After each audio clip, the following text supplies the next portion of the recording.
안녕하세요. 더블엠 김원장입니다. 오늘은 저희 더블엠 구강암외과에서 사랑니 발치를 시행할 때 실제로 준비하는 수술기구들, 발치상에 대해서 여러분들께 간단하게 설명을 드려보고자 영상을 제작하게 되었습니다. 다른 발치 전문 치과원이 되게 많은 걸로 알고 있는데요. 저희 더블엠 구강암외과도 발치를 제법 많이 합니다. 다른 전문 사랑니 발치 치과와 달리 발치 수술상을 상당히 화려하게 준비를 하고 있는데요. 각각의 수술 기구들에 대해서 하나하나 설명을 드리고 이렇게 준비를 하는 이유에 대해서 간단하게 말씀드리고자 합니다. 자, 제가 여러분들께 설명을 드리기 위해서 준비를 했습니다. 실제로 더블엠 구강암외과에서 사랑니를 발치할 때 준비하고 있는 정도를 보여드리기 위해서 KF94 마스크 썼고요. 페이스 고글을 착용을 했습니다. 그럼 지금부터 수술상, 발치상을 하나하나 설명드리겠습니다. 들어주시고. 자, 먼저 덮고 있는 이것은 구멍폭, 수술포고요. 멸균되어 있고 환자의 얼굴을 덮는 것입니다. 이 수술포를 이용해서 준비된 수술상이 컨타미네이션 되지 않게 커버해주는 역할로 먼저 사용을 하고요. 이것을 살짝 치워보겠습니다. 자, 준비된 수술상 한번 보여주십시오. 자, 제가 낄 수 있게 준비된 수술용 글러브를 먼저 착용해 보도록 하겠습니다. 컨타미네이션 되지 않게 착용하는 것이 기본이 될 거고요. 여기 있는 것은 저희 협조자 치과위생사 선생님이 착용하는 수술 글러브입니다. 이렇게 한쪽에 놓겠습니다. 자, 왼쪽부터 오른쪽으로 술자에서 봤을 때 왼쪽에서 오른쪽으로 수술의 진행 방향에 맞춰가지고 수술 기구들이 1차적으로 준비되어 있고요. 다른 사랑니 발치 전문 치과와 달리 예를 들면 발치 기자, 익스트랙션, 엘리베이터가 종류별로 준비되어 있습니다. 이것이 어떻게 보면 가장 큰 다른 점이라고 할 수가 있겠는데 그 이유에 대해서는 조금 이따 말씀드리도록 하겠습니다. 자, 왼쪽에 있는 것은 덴탈 미러, 치과용 거울이고요. 두 번째에 있는 것은 덴탈 핀셋, 치과용 핀셋입니다.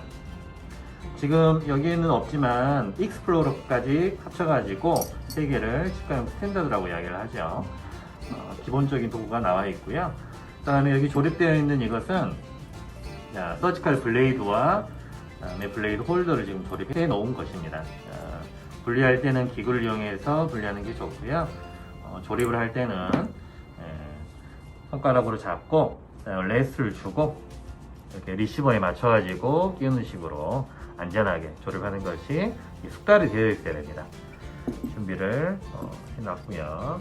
그 다음에 두 개의 페리오스테 엘리베이터가 준비되어 있습니다. 하나는 술자 쪽에, 하나는 협조자 쪽에. 이것은 제 발치 동영상을 보시면 아시겠지만 저는 기본적으로 점막골막 피판을 방해를 할 때 양손에 두 개의 페리오스테 엘리베이터를 쥐고 한쪽 손으로 젖혀놓고 플랩의 장력을 걸어준 다음에 그 다음에 다른 손으로 추가 방해를 시행하는 이런 식으로 소위 양소 페리오 기법을 쓰기 때문에 두 개의 페리오스테 엘리베이터를 준비해 놓는 거고요.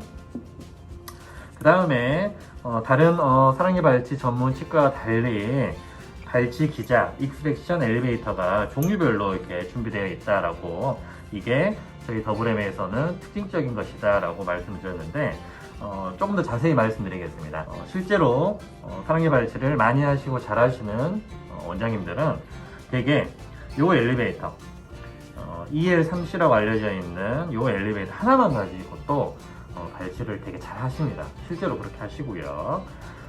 그렇지만 바른 자세로 수술을 하고 조절된 힘을 이용하기 위해서는 반드시 형편 상황에 맞는 발치 엘리베이터가 준비되어 있는 것이 사실상 굉장히 중요합니다.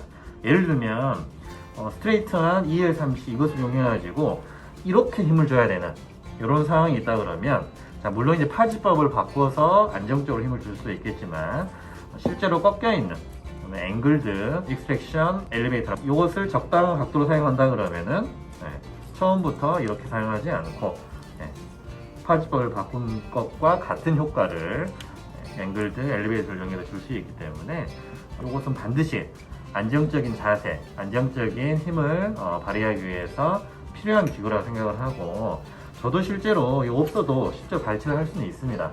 그렇지만 저의 어깨 관절에 무리가 가지 않게끔 또 조절된 힘을 사용함으로써 안전한 사랑니 발치를 시행하기 위해서 반드시 필요할 때에는 무리해서 스트레이트한 엘리베이터를 사용해서 무리해서 뽑으려고 하지 않고 앵글 엘리베이터를 사용해서 조절된 힘을 사용해서 치아를 뽑기 위해서 이 기구를 준비를 해서 사용을 하고 있습니다.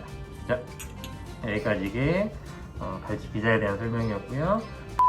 그 다음에 이제 발치가 완료되었으면 이제 서지컬 큐렛을 이용해서 발치와 주변에 남아있는 연조직 잔사들을 싹 긁어내는 기구를 사용을 하고, 그 다음에 준비되어 있는 것이 니들 홀더, 봉침기, 지침기라고 이야기하는 니들 홀더고요. 그 다음에 딘 시저. 지침기와 딘 시저에 대해서는 사실 할 얘기가 대단히 많습니다. 파지법이라든지 이번 영상에서 생략을 하고요. 하나만 말씀드리자 그러면 딘 시저는 반드시 리버스로 사용하시는 것이 편리합니다. 리버스로. 이것을 스탠다드 파지법으로 잡는다 그러면은 술자가 사용하든 협조자가 사용하든 팔꿈치가 허리춤에 뜨기 때문에 조절된 기구 조작을 하기가 좀 어려워지는 부분들이 있죠. 반드시 팔꿈치가 허리춤에 붙을 수 있게끔 리버스 그립으로 사용하시는 것을 추천을 드립니다. 그리고 아까 설명드렸던 협조자의 페리어스텔 엘리베이터. 그 다음에 석션 팁이고, 이것은 이것이 뭐 수술 기구냐라고 생각하시는 분들도 계실 것 같은데 굉장히 중요한 수술 기구입니다. 석션도 하지만 리트랙션도 동시에 시행하는데 굉장히 편리하게끔 각이져 있죠. 리트랙션 용도로 실제로 많이 사용되어야 하는, 석션도 하면서 석션하지 않을 때에는 견인기로 사용되는 굉장히 중요한 수술 기구라고 생각할 수 있겠습니다. 이 작은 것은 비슷하게 생겼지만 사이즈가 작고 커브드가 되어 있는 모스키토 호세 되겠고요. 그 다음에 이것은 소위 전기 기계식 핸드피스가 되겠고, 그 다음에 이것은 시린지 팁인데요. 자, 이것을 연결 한번 해보겠습니다. 꽉 눌러서 살짝 떼면은 연결이 되고요. 날카로운 끄트머리 부분을 다듬어 놨습니다. 그 다음에 서지컬 바울에 지금 지혈제, 피탄 플러스 지혈제가 들어있습니다.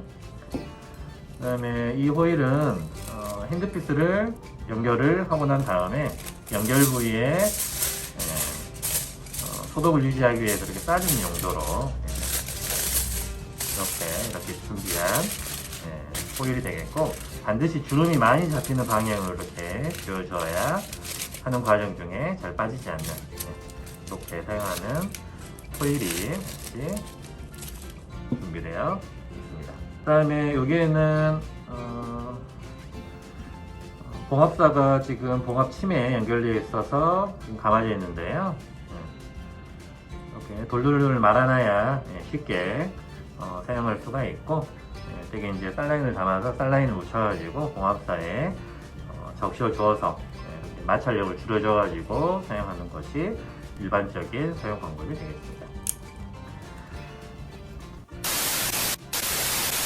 네, 여기까지 해서 저희 더블엠 구강암외과 치과원에서 실제 사랑니 발치를 할 때 사용하는 수술 기구들에 대해서 간략하게 설명을 드렸습니다. 다른 사랑니 발치 전문 치과에 비해서 수술상 준비하는 기구들이 좀 화려하다라고 말씀드렸는데 가짓수가 많다는 걸 의미하는 말씀이었고요. 실제로 필요할 때 필요한 기구들을 사용하는 것이 굉장히 중요한 부분이라고 생각하기 때문에 어떤 사랑니 발치를 하든지 간에 기본적인 세팅으로서 이 정도 발치 기구, 수술상을 준비를 해서 발치를 하고 있습니다. 이어지는 영상에서 각각의 수술 기구들에 대해서 세세하게 자세하게 말씀드리는 영상을 촬영해 보도록 하겠습니다. 지금까지 영상 시청해 주셔서 감사드리고요.